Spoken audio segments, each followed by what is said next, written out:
Good afternoon, everybody. My name is Barbara Ekwal. I'm the Senior Liaison Officer at the FAO Washington office. I will be your MC for the rest of this event, and it is my great pleasure and a great honor to do so. First of all, I want to thank you, Dr. Vajaram, for your inspiring keynote speech. It is a true honor and privilege to have you here among us. You are the laureate of the World Food Prize this year, and you have presented a number of technologies and the concrete experiences that can be upscaled. So thank you again for making the world a better world. I would like now to introduce the first panel that will look at the international dimension of family farming. And it will be moderated by Kaitlin Yarnall, Deputy Creative Director of National Geographic Magazine. There is a small change in your program. Sue Carlson and Robert Carlson are not able to join us. They were traveling from Europe, and because of the bad weather conditions and strikes, they were not able to catch the plane for the US in time. But we are fortunate. I have the great pleasure to let you know that Roger Thurow, author and senior fellow of the Chicago Council of Global Affairs, will be joining this panel. And with his extensive experience on food security, nutrition, and agricultural issues, he will bring the voice of family farmers around the world into this discussion. So it is my great pleasure to invite Roger, Chris Hegadorn, Director of the Office of Global Food Security in the US State Department, Jakob Skoet, Coordinator of the State and Food and Agriculture publication of FAO, Devry Boughner Vorwerk, Vice President, Corporate Affairs at Cargill, to join the podium. The panel discussion will be followed by a questions and answer session that will allow you to participate in this discussion. Please welcome the first panel. Thank you. Thank you, Barbara, and thank you all for coming. So I want to start with a question to all of you as we're talking about family farming today. I'm curious, you all work in various ways in the field of food security on an international level. How do you all see the role of family farmers changing as we move towards 2050 and 9 billion people? Who wants to go first? Jakob, you want to go? Okay, we have the president. Nope, just talk. Just talk. Okay, we looked into, when preparing the State of Food and Agriculture 2014, we had this topic, innovation of family farming. It was sort of came out of the blue. In just a year of family farming, we had to do something about that. So we started asking ourselves, well, these family farms, who are they, where are they, how many are there, etc. We started to try to come to grips a bit with that. And started looking a bit at the numbers, so we came up with some sort of very rough estimates by looking at agricultural censuses that there are something like 570 million farms in the world, at least 570 million. And at least 90% of these are managed by a family or an individual, and they use mostly family labor. So we thought we could safely say that the family farms around the world are at least 90% of this. This means something like 500 million family farms around the world. So they're basically the predominant form of farming in most countries in the world. We also have to realize that they're very different. This is a big group. They're certainly not the same thing. But anyway, this group occupies about 75% of the world's farmland and produce 80% of the world's food. These are also very rough, broad estimates. But as I said, they're very diverse, at least in terms of size. Many small farms, many family farms are small. Actually, we calculate that about 72% of the world's farms are less than 1 hectare. 84% are less than 2 hectares. And I'd like to make the point that small farm and family farm is not the same thing for us. There's a slide, if we can please see it.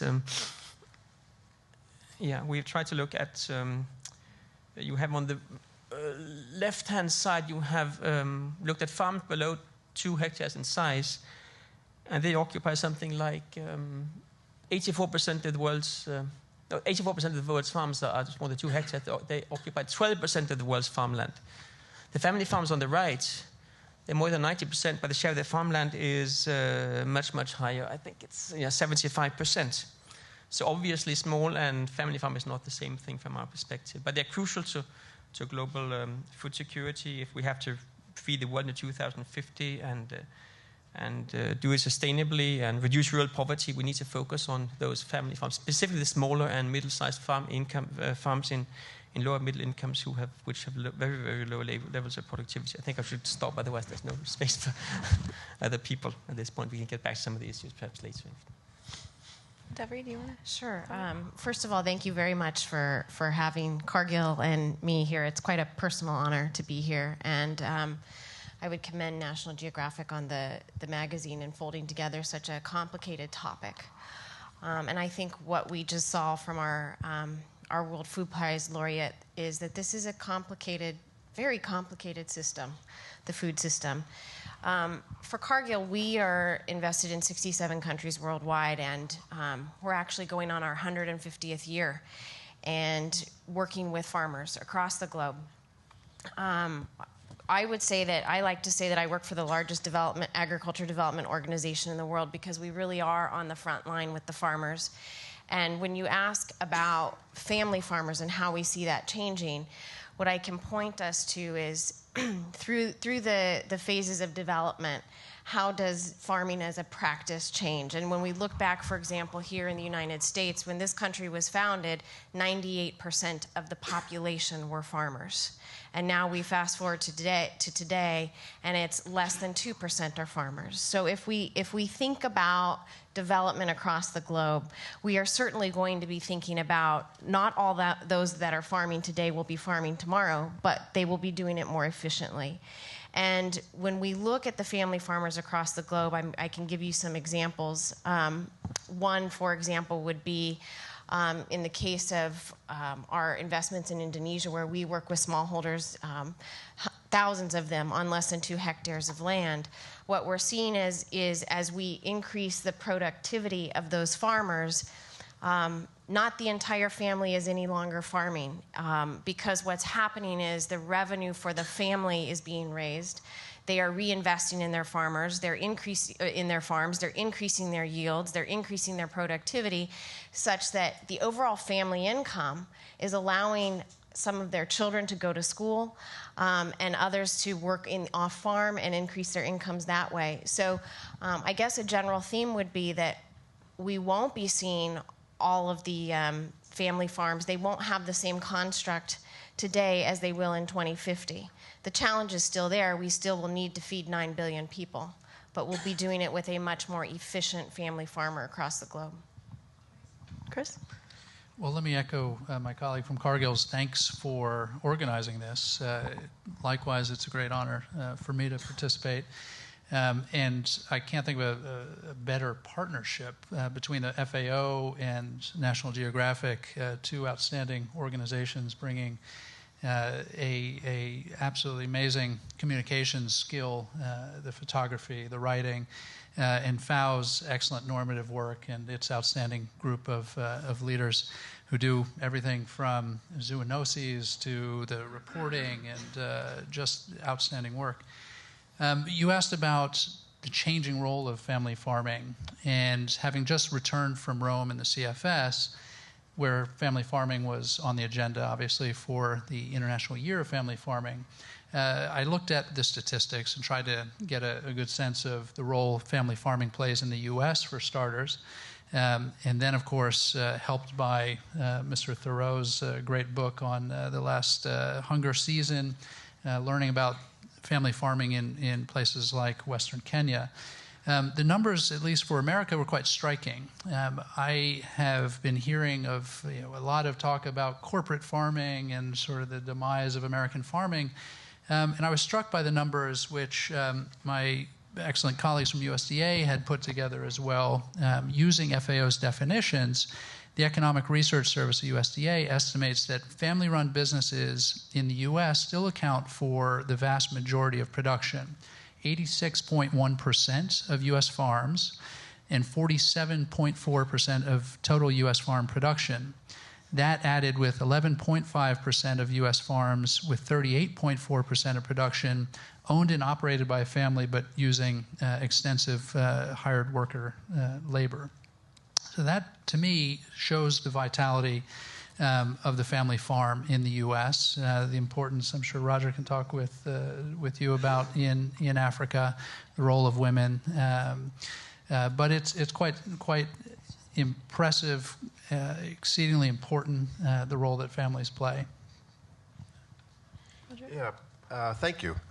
I was also going to say, yeah, great kudos to the FAO for the great work they do, and the report that just came out on the state of the food security in the world, and also the National Geographic, because I think by you focusing on this issue, it really brings the attention of this issue kind of more to the mainstream, but then to a lot of people that may not have been thinking about it in the terms that you're presenting it. So bravo and well done for that. And this being World Series time, I was happy to come in out of the bullpen when needed today. My arm was always ready to go and to talk about these issues, particularly about the smallholder farmers in Africa. The one thing I wanted to point out in terms of what's changing in terms of the role of family farmers is that I think they very much move to the center of attention, not only of our discussions of these issues, but to the center of the attention of agriculture development work. And that's a tremendous thing, because for so long, for decades, the smallholder farmers, particularly in the developing world, and especially in Africa, were basically ignored and neglected. A lot of development policies punished smallholder farmers. Quite to the contrary of just common sense and the importance of these farmers that they have. And so it's kind of a great and wonderful irony that these farmers who were once so neglected have now become indispensable to the future of all of us and to the future of food security in the world and to securing the global food chain. And as Dr. Raj had pointed out, one of the things that I like to highlight is I think one of the cruelest ironies in the world, and particularly in Africa, is that the hungriest people are smallholder farmers. And it's this absurd and obscene and shameful oxymoron of hungry farmers. By the emphasis now shifting to smallholder farmers and the recognition of the importance that they have in the global food chain, not only are we helping and creating the conditions for these smallholder farmers to conquer their own hunger seasons, this period of profound deprivation that they go through every year, it's good for them, obviously, and their families, but it's great and important to all of us. These smallholder farmers are the majority of population in most African countries. They produce the majority of food in Africa already. And when you think of the improvements that they can make and that they are showing and that their potential is evident, that's just a small portion of what they can do and can contribute. So I also often like to say, in kind of the point or the moral of a lot of the writing that I do, is that if these smallholder farmers are successful, then so might we all be successful in this great task that we have in coming decades of producing enough food, and not just enough food, but enough nutritious food to feed a world of 9 billion, 10 billion, 11 billion people. Thank you.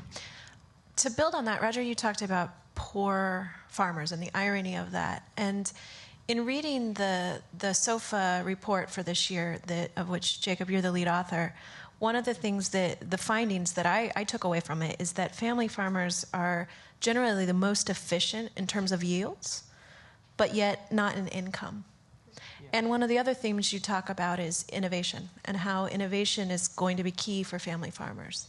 And so I don't know if you wanted to respond on that, and then I'd love to hear from the rest of the panelists about thoughts. The 2 or 3 important points. The first one is about the general efficiency of family farming. There tends to be the perception that corporate farming is better, it's large scale. Family farms, that's a sort of old-fashioned, inefficient way of doing business. But in reality, there are good reasons for family farms being the predominant form of farming worldwide, because there are some actual efficiency advantages to family farming. Okay, there are economies of scale, etc., but there are other issues involved, like farming is a complex thing. You need a careful monitoring. You have to make what's going on a complex territory. You need local knowledge, etc. If you farm a large areas, if you employ hired labor, you have cost of supervising. That's sort of complicated. Family members do these things much more efficiently. And that's one of the reasons why family farms probably are still an efficient way of doing business even today, likely to remain so in the future. It obviously limits also the size of the farm to what is manageable by a family. Of course, then with technological progress, increasing productivity, of course, the size of farms can tend to expand. That's what's important to mention. The family farms are not inefficient. They are probably often the most efficient way of actually organizing farming activities. A second issue is the question of yields. There's lots of evidence that shows that within countries, in similar contexts, not across, but within countries, small farms tend to have higher yields than larger farms. That's a bit surprising, but it's a well-known established fact in the literature referred to as the inverse productivity relationship. But that leads people to say, okay, this is great. Small farming is more efficient. They have higher yields than. So the family farms that are small, they're more effective. Yeah, that's maybe correct. But if you also look at the data as we did, you find that they have higher land productivity, but they have lower returns to their labor. Basically, they work their backs off on small plots of land, have a high yield, but income per labor is low. So they're poor. Yeah. Okay, important. So one implication is that many of these small farms, they farm, but they do a lot of other things as well. They have other sources of income. But the smallest farming is often much less than 50% of their household income. So you need to think about farming in combination with other opportunities in the rural areas. You need to create those opportunities of those farming families, rural development. So you need to enhance their skills, etc., so they can access these different opportunities. So these things have to go hand in hand, promoting productivity on the small family farms and creating other opportunities. Farming can't do it alone for the poorest of the poor. And of course, innovation is critical for this, because that innovation is what we need to enhance the labor productivity, the land productivity of these small family farms who often don't have access to neither markets nor technologies nor information or credit, etc. So innovation is crucial to sort of helping to get over, not just producing more, but raising their income so they can get out of poverty. Like to add, I mean, I think the statistics are absolutely compelling when you talk about the family farmer being efficient. And think about that. That means that the family farmer is the ultimate entrepreneur, because in the face of challenge, they're still the most efficient. But yet you give us the conundrum of the income. And so what it means then is that the network, it's like an energy grid, right? The network is being shut off at critical parts, and that's about getting the farmer to market. And so the farmer sitting in the middle, you know, as the hub, the key to the food security equation, the small farmer, the family farmer, needs everything on the production side to be successful. Access to affordable inputs, access to technology, access to credit, water, you know, everything that they need to be successful. But then also that income part of the equation means that they need access to markets. And so some of the bigger challenges are working with farmers, and we find it to be very successful in working with farmers in co-op models, right? Bringing farmers together in a way that they can actually chart their own course and take charge of their own destiny by leading these farmer-owned co-ops that gives them the power of pricing. So they're no longer just price takers individually going to a market that they could potentially find. They're coming together and trying to work as, you know, setting a price that would bring in an income that they need.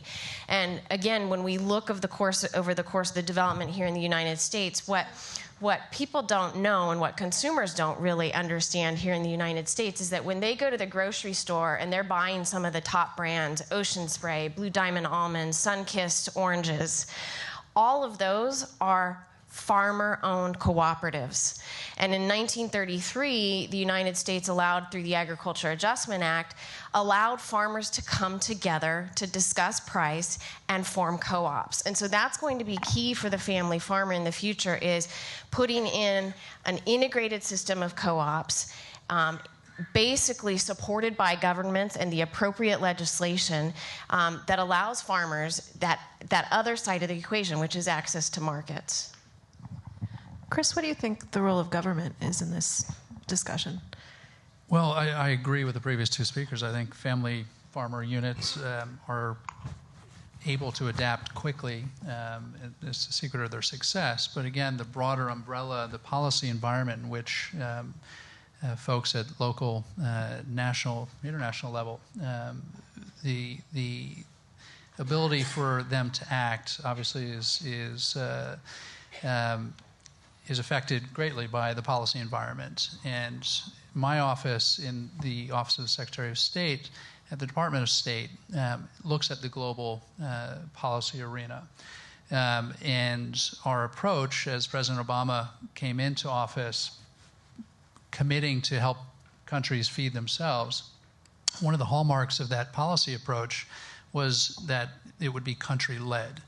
And all of this requires a very firm, very strong commitment to creating the policy environments that allow family farmers, all farmers, to thrive.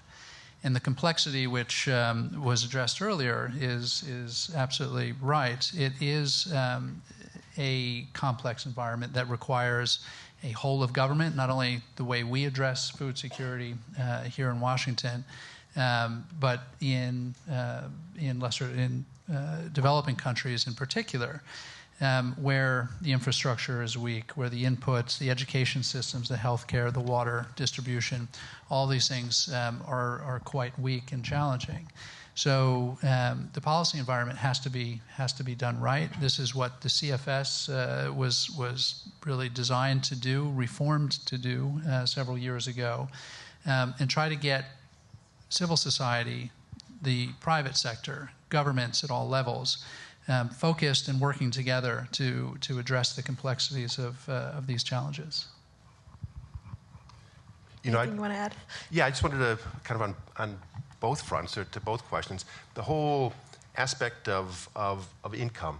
And one sees so often that these smallholder farmers, again, particularly in Africa, and the ones that I was following, they're caught up in this kind of damnable price cycle. They're kind of selling and buying of the commodities that they grow. They kind of work opposite of what we would normally think of the principles to profit on the stock market. Instead of buying low and selling high, they're the opposite. They're often selling low and then being forced to buy high. What I mean by that is that if they're selling right after the harvest, either to pay off debts or because their storage facilities are so lousy that they figure they better sell right away because they don't know how long they're going to be able to store, and they don't want their food to go to waste after all their hard work, and they've harvested and they brought it into whatever kind of storage facility they may have. That when they sell it shortly after the harvest, well, that's what everybody else is selling, and there's a surplus on the market and the prices are low. Then maybe 3 or 4 months later, when the hunger season is beginning to bite and their own supplies are reduced, they're going back to the markets, they're going back to the same vendor perhaps that they sold their maize to 3 or 4 months earlier for a very low price. Now they're having to buy it, perhaps the very same stuff that they grew themselves, for a price that's maybe 5-6 times higher than what they got when they sold it. This has a horrible impact on their income, on the whole cycle of their existence and what they're able to do. That if their primary goal is to grow enough to feed their families as smallholder farmers, those years when they actually have a surplus, and they're able to do that every year if they have the access to the essential elements of farming that we all take so for granted in this country and elsewhere in the rich world, that when they have a surplus, they need to be able to maximize that. And that's where these technologies and the agriculture development becomes so important. It's not just an aspect of improving yields and the quality of the food that they're growing, but then to have the technology of proper storage facilities. And that may be one of the remaining holy grails that's out there, is proper storage that allows them to maximize their income and their profit of what they grow. The roads, as we heard, the importance of that, to be able to take it to the markets, efficient markets that are running. So all this kind of secondary or downstream things from the production is vitally important. It's really important that they're able to maintain their incentive to continue to grow as much as possible. And that incentive, as it is for farmers everywhere in the world, comes from then the prices and the profit that they're able to make on their harvest. And then just for the government role, I think it's really vital in terms of this incentive and keeping the incentive up for the farmers. I mean, if you just look at our own history and the history of every country that has had an agriculture revolution or an agriculture transformation, the assistance and the support of the government has been absolutely critical.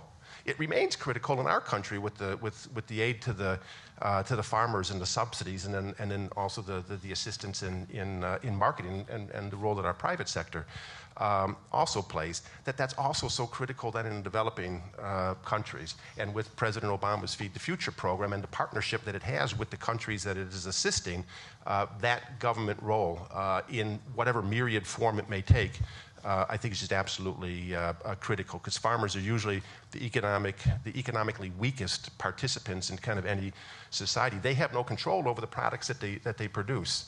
Those prices are set by someone else. And so they need some kind of support along the way, then plus the investments from the private sector and the partnership that the private sector can provide along the way. I want to continue, Roger, with you, as you have worked for years as foreign correspondent in Africa, correct? And we know that the majority of farmers around the world are women. Yet we also know that women don't have the same access to credit or land ownership as men do. So as you are kind of in this neutral space as a journalist, who do you think should take the lead on changing that paradigm? You know, I think the women themselves, I mean, what one finds, I mean, if they can, they should be at the lead, and I think are fully capable of taking the lead and asserting it themselves, if given the space and the encouragement to do so. They're incredibly strong and entrepreneurial and resourceful. Of the 4 farmers that I followed through the course of the year in the last hunger season, 3 of them are women, and it was amazing. Kind of every day that I was with them, their strength, their courage of being both moms and farmers, and they realize kind of the situation, you know, that they're in, that they're farming to feed their families and nourish their kids, but then as farmers to be able to not only feed their own families, but their communities and their countries, and to be, you know, and when you talk to them about it, that the role that they figure that they can have in feeding their countries, in being part of the global food chain and feeding the world. I think that's the great thing about agriculture development, that just such a large part of that then is also women empowerment, economic development of women. In reporting the book, you could see the status of the women in the household change because they're mainly doing most of the farming and the subsistence farming. So they're growing the staple crops. But as they're able to grow more crops and increase the yields of those, then all of a sudden, if they become income earners and income generators from the food, the staple crops that they're growing, all of a sudden their role in the household increases.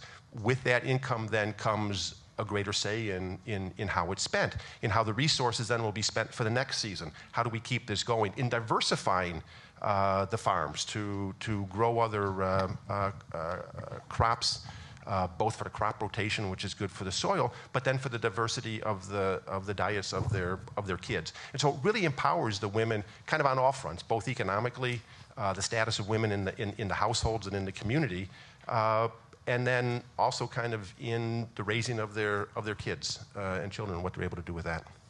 Anyone else?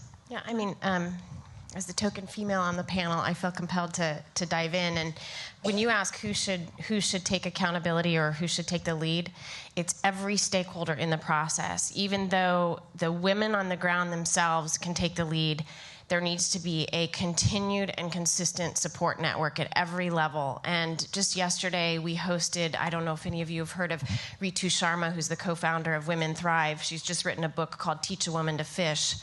And it's her experiences of them working not only on the ground, but consistently with the governments, with the U.S. government, with the Millennium Challenge Corporation, with USAID, to make sure that any programming that's going on involves and includes gender as part of their programming.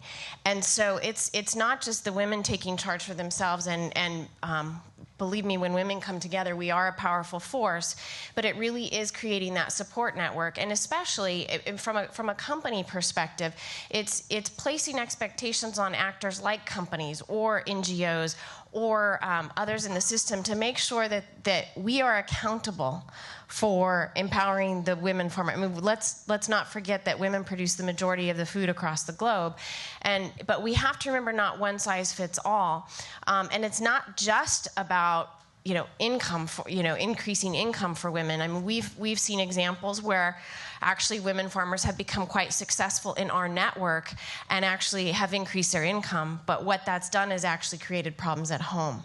So it's not just about focusing on the woman as the farmer, it's also looking at her family. We're talking about family farmers and understanding the cultural and societal pressures that are on the female in that system.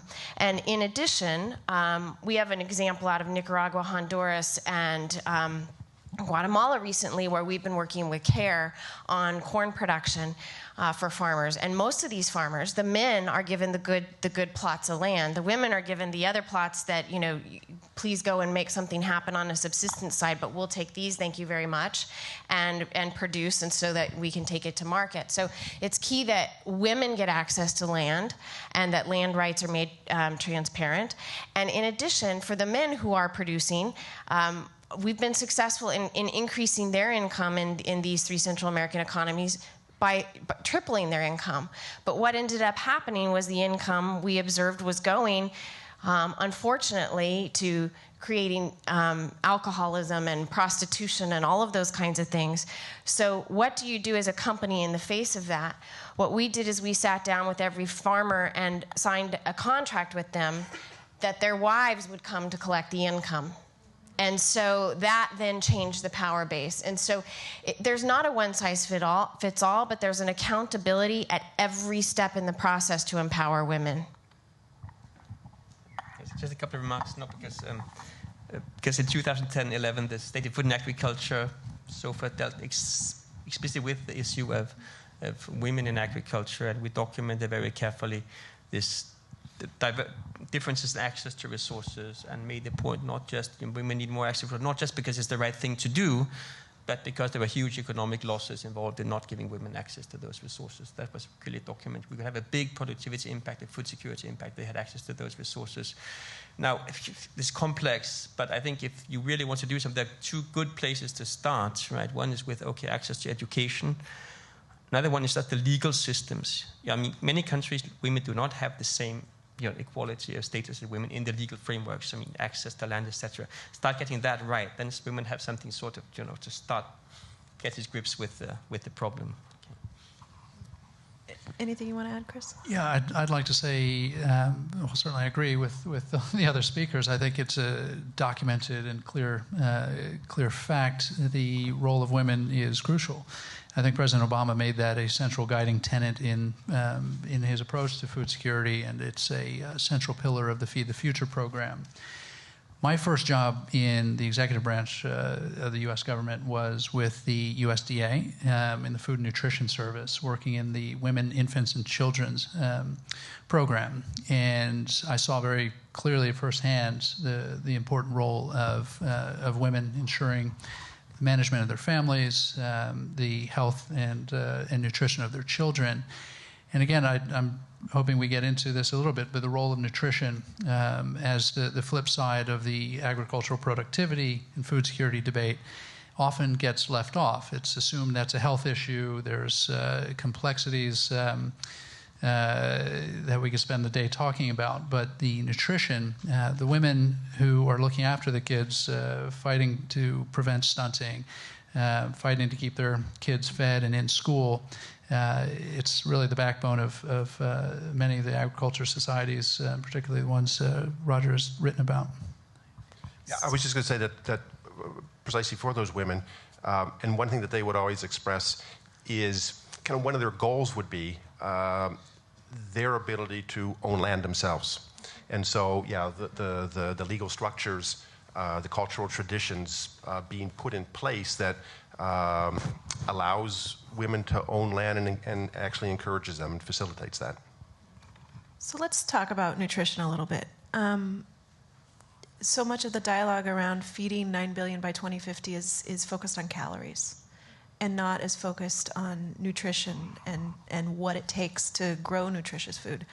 I don't know, Devry, if you want to talk about Cargill's role in that, and a focus on nutrition and what types of crops that means? Yeah. I mean, I think when we take a look at what's needed, I mean, we're for Cargill, by the way, we're not farmers. So we empower farmers on the front end, and we purchase from farmers on the back end. And so, I mean, nutrition is going to look very different. The nutritional issues here in the United States are going to look very different than in other countries. Here in the United States, quite frankly, what we're doing from a nutrition standpoint is innovating on things like sodium reduction, right, and focusing in on more heart-healthy solutions and those kinds of innovations. As it relates to other countries, I think we can take a look and see that obesity rates are right. We've got this conundrum where we have those that are hungry, but at the same time, those that are hungry are also malnourished, and obesity is rising. So I think it's a matter of taking a look at the composition of the diet. And what we can see is when consumers move from $2 a day to $10 a day, they are gaining access to proteins, animal proteins, vegetable oil, fruits and vegetables, etc. And so we are seeing a diversification of diets. The key is that there's also needs to be an education that goes along with that in terms of what to purchase with your extra $8. So there's not a one-size-fits-all solution, but the key is that we're still going to be producing grains, oil seeds, sugars, etc., but it's the composition of the diet that's going to matter, and we can take a lesson from some of the more developed countries. Chris, I don't know if since you came out of that world of nutrition, and now as you're working on food policy, if you want to, or in food security, through a policy angle, if you want to talk about a focus shift in that area. Well, sure. In fact, my training in nutrition came far before USDA. My mother was a nurse and school educator. So, yeah, no sugar cereals and candy on the table of our house. But I'm also a parent, and so I know the conundrum of having little time and the ease of fast food, cheap, quick, accessible fast food. It's not as healthy as taking the time to cut some fresh vegetables and fruit. And so, I point, if you haven't read it, the National Geographic, the article on poverty and hunger in America, the $10, what it'll buy you at a fast food restaurant versus a grocery store. It's really telling, and it requires constant vigilance, education, repetition. It's really a nonstop job to remind folks that nutrition is vital to food security. In the policy space, the FAO is hosting, along with the WHO, next month, in the middle of the month, the ICN2, International Conference on Nutrition. This is 22 years after the first, and it will bring together the global community to look at the issues of nutrition. There are 2 documents that were negotiated and finalized. One is a political declaration committing countries, civil society, private sector to focusing on nutrition. The second document is a framework for action. Again, that gets into a little more detail about what countries and others can do to make nutrition, to continue a sustainable focus on nutrition. So it will be a challenge. There is no shortage of disagreements. There is no shortage of misunderstanding, but it will take a concerted effort amongst the UN agencies, amongst the international community, and particularly and most importantly at the country level, where I mentioned before, the driving tenet of global food security is really national commitment. But just to add, I think Dr. Rajaram, gave us some examples of how technology can actually address some of the nutritional needs over seas. And so one of the conversations that you may be having is this concept of, is technology good or is it evil, as it relates to addressing some of the nutritional needs. And I think what we can see through fortification of different row crops, that we can actually achieve nutritional goals and also use technology doing that. But but we're going to have to get through the conversation on technology to make sure that it's recognized as a good thing.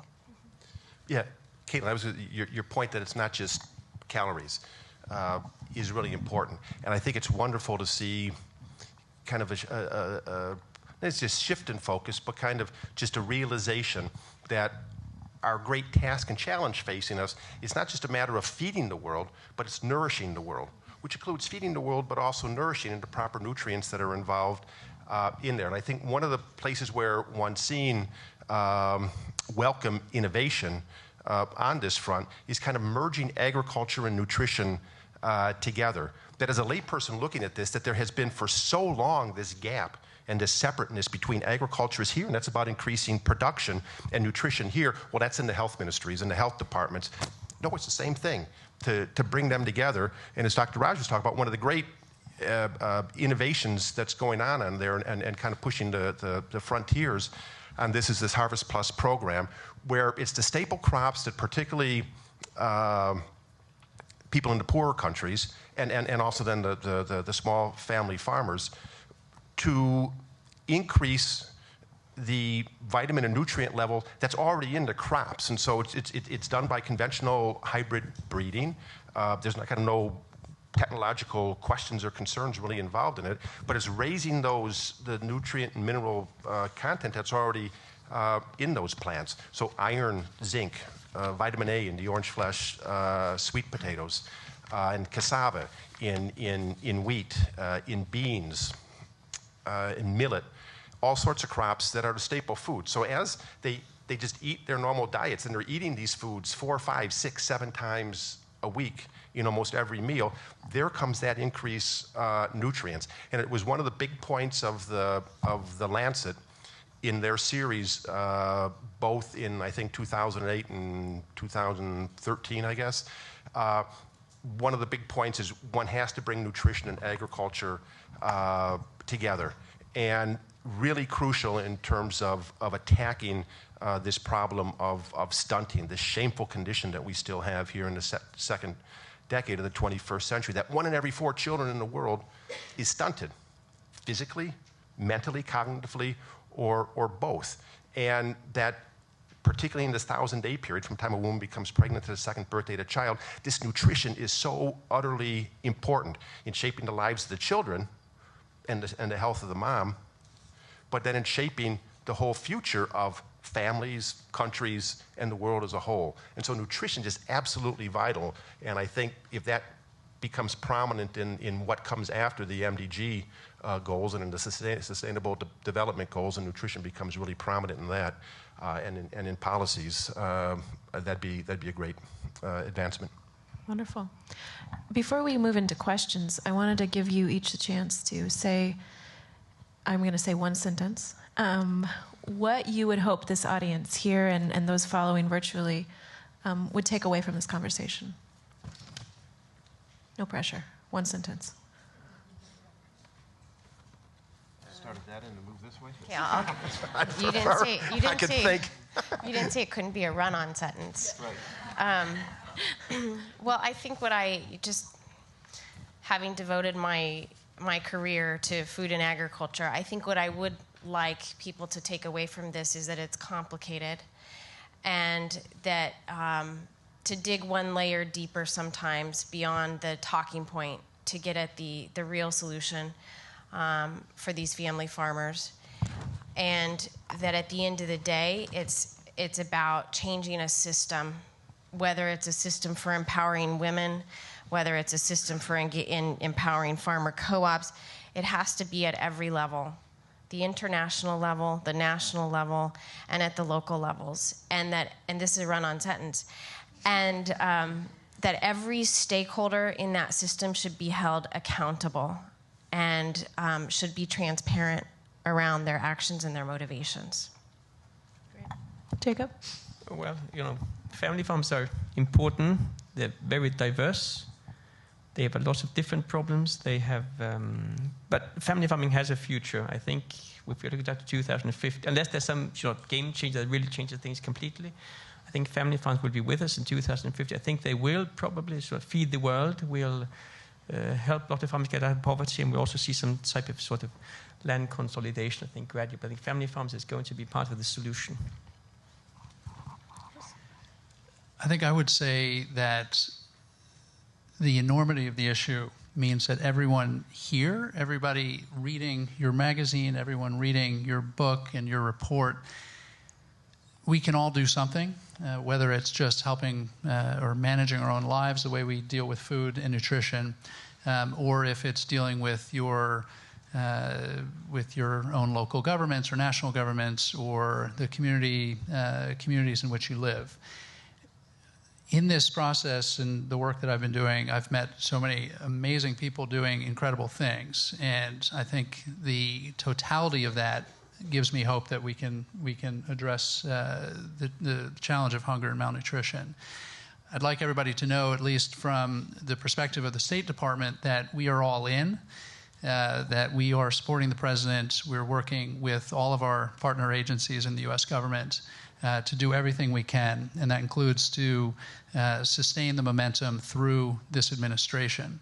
I know a number of people are watching closely the draft legislation, authorizing legislation for Feed the Future. That's something we certainly are committed to. I'd also like to point out that climate change is going to make all of our jobs more difficult. It impacts nutrition in a negative way, the livelihoods of the poorest farmers, the women farmers we're trying to help. It's giving a whole new level of complexity. The ocean acidification, the challenge to our marine resources, all of this plays together. The health, the water, the enteropathy challenges. It is complex. It's going to take not governments, not just businesses, not just UN organizations, but everyone in this room and beyond.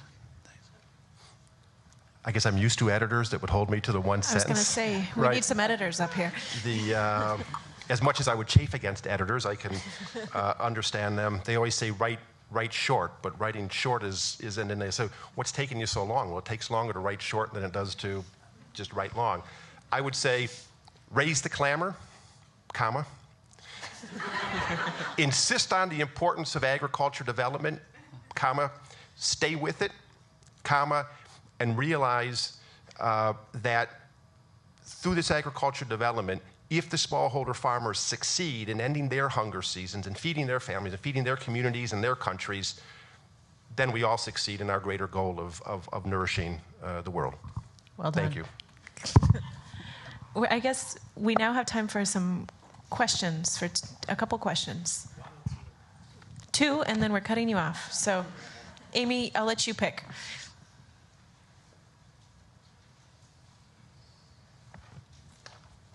If you wouldn't mind saying your name and where you're from, that'd be great. Thank you. I'm Nabiha Kazi, President and CEO of Humanitas, and I chair the Community for Zero Hunger. I have a comment and a question.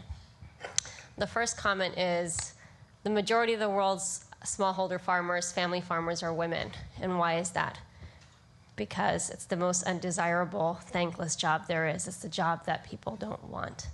And I think we have to remember, as we talk about input and empowerment, and giving them access to land and policy and all these other things, we have to remember that we've also got to treat women farmers as business people who can negotiate, who can fight, who can have a voice. Otherwise, we're sunk. We might fix something in the short term, but we're not going to create sustainable change. So that's my comment. My question, with the FAO and Food Tank, Humanitas did this open consultation with about 75 North American family farmers. And we were really curious to find out what's going on. Why do people stay on the family farm in North America? Why do folks leave? And there was a really interesting statistics. 79% of those who left the family farm said that they remain involved in ag, food, nutrition.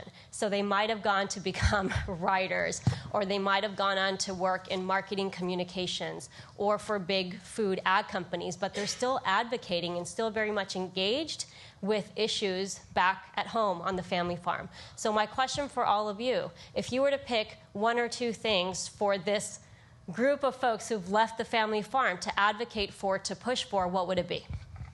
Who wants to take that one? I'll take it, because I have a platform on this, and it's youth.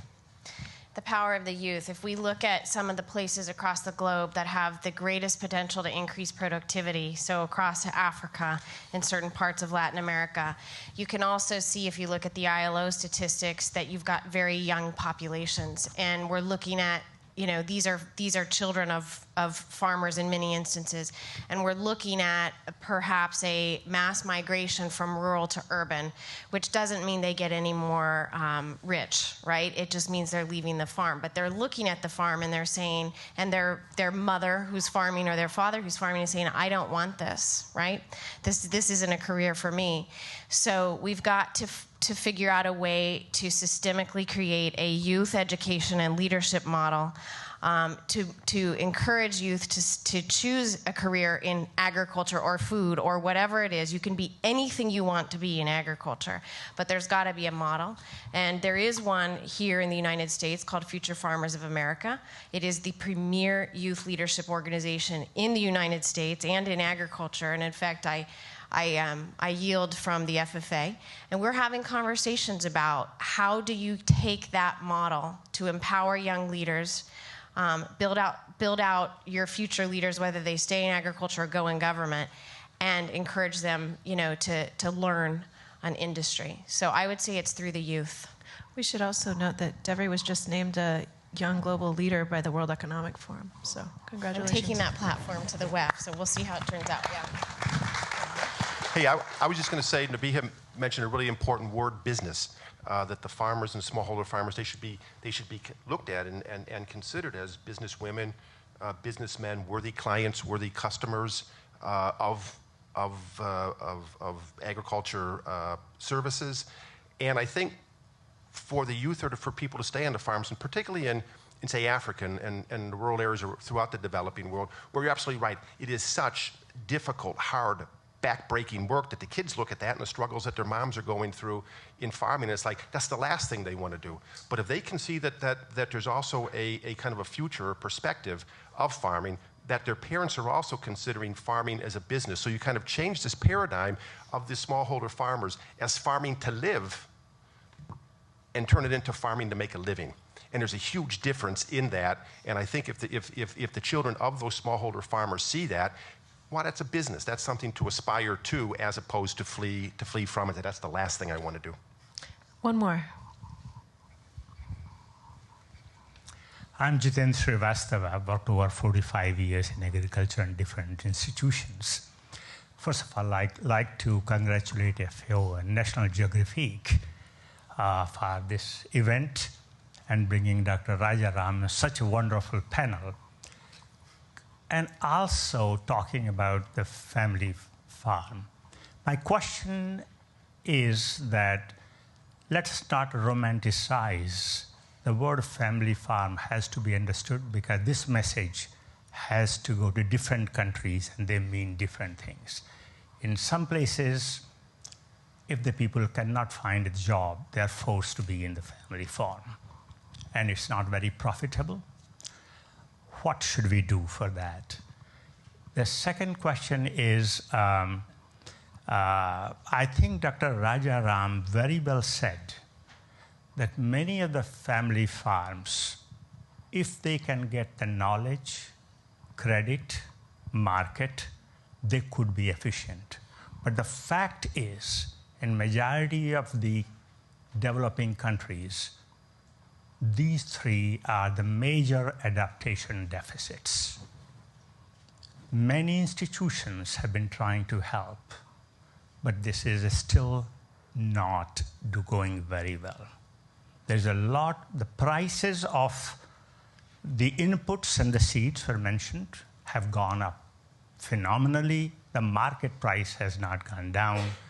Therefore, any suggestions specific from your experiences, 1, 2, 3, that you could say that could be reverberated at different places that will help the family farms. So I think we have time for one. Who wants to take it? I can Jakob? Start by saying something. First of all, I mean, it's not correct they're not efficient. I think they're rather efficient, but they make efficient decisions based on the circumstances they find themselves in. But they have all these constraints which means they're not realizing their potential. But given their circumstances, they're probably efficient. They make rational economic decisions, but lack of insecure property rights, lack of access to credit, lack of roads that can get their produce to a market impedes them, and we need some serious investments in those areas. Exactly what to do, it's very difficult, but one thing we emphasize systematically is the critical role of producers' organizations and other community-based organizations in facilitating these things, and also helping family farms, small farms in particular, getting more of a voice in policy making to make sure that their specific concerns are taken more into account. That's pretty broad, but that's us. Thank you. Thank you all. I think we're turning the floor back to Barbara.